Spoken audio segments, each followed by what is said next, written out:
హ్మ్. ఈ మెసేజ్ చూసిర్రు కదా, అయితే చూడు భయ్య, ఇప్పుడు అందరూ మీ లెక్క లత్కోర పనులు అయితే చేయరు కదా. సరే, నువ్వు ఎవరితోనైనా తిరుగు, ఏమైనా చేసుకో, వాళ్ళతో వీళ్ళతో తిరుగు, నీకు నచ్చినట్టు ఉండు, నీ ఇష్టం, నీ లైఫ్, మేము ఆపుతలేము. బట్ ఇప్పుడు అందరికీ నీ లెక్క ఇట్లా ఫ్రీడమ్ అయితే ఉండదు కదా. అండ్ అందరు లత్కోర పనులు చేయనీకే ఉండరు. కొంతమంది చేయకున్నా కూడా వాళ్ళు సఫర్ అవుతున్నారు ఇంట్లో. అర్థమైందా? ఇప్పుడు పేరెంట్స్ ఇట్లా చేస్తేనే కరెక్ట్, ఐ మీన్ రెస్ట్రిక్షన్స్ పెడితేనే కరెక్ట్, పిల్లల మంచి కోసం అని అంటున్నావు కదా.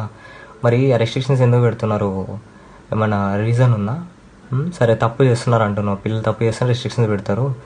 మరి వీళ్ళు ఎందుకు తప్పు చేస్తున్నారు, లేదా ఎందుకు చేసినారు, అది పేరెంట్స్ అడుగుతున్నారా మరి కూర్చోబెట్టి? లేదా సరే తప్పు చేసింది కదా అని చెప్పి అర్థం చేసుకుంటున్నారా?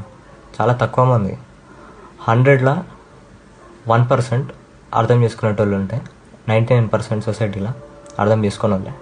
అర్థమైందా? అండ్ నువ్వైతే చెప్పలేవు కదా ఇప్పుడు ఒక ఆడపిల్ల సిచ్యువేషన్ ఎట్లుంటుంది ఇంట్లో అని చెప్పి.